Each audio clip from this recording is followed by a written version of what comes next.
Gen Halilintar, ogah bertemu Fuji. Tarik beberkan alasannya. Artis Tarik Halilintar curhat soal Gen Halilintar yang belum bertemu dengan kekasihnya, Fuji.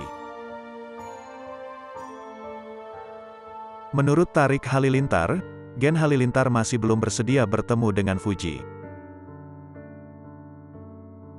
Sebelumnya, sempat menjadi perbincangan mengapa Fuji tak hadir dalam pesta ulang tahun Atta Halilintar.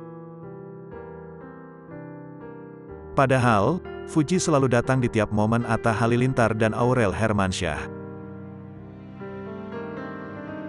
Jujur saya sudah mengira ini akan jadi buah bibir atau sarana untuk menghujat, tulis Tarik di laman Instagramnya, Senin, tanggal 21 November tahun 2022.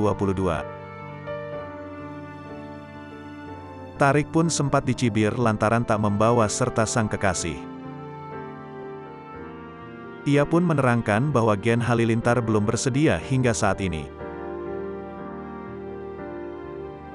Tetapi, belum tahu pasti kenapa mereka belum bersedia, bukan ranah saya juga untuk menjawab kenapa, tutur Tarik.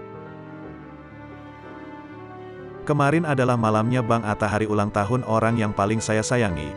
Saya tidak mau di acara pentingnya ada yang sampai tidak datang lagi, jelasnya. Atau membuat acaranya menjadi tidak nyaman karena saya memaksakan kehendak saya saja. Tidak sama sekali ingin menyudutkan pihak manapun, ungkapnya.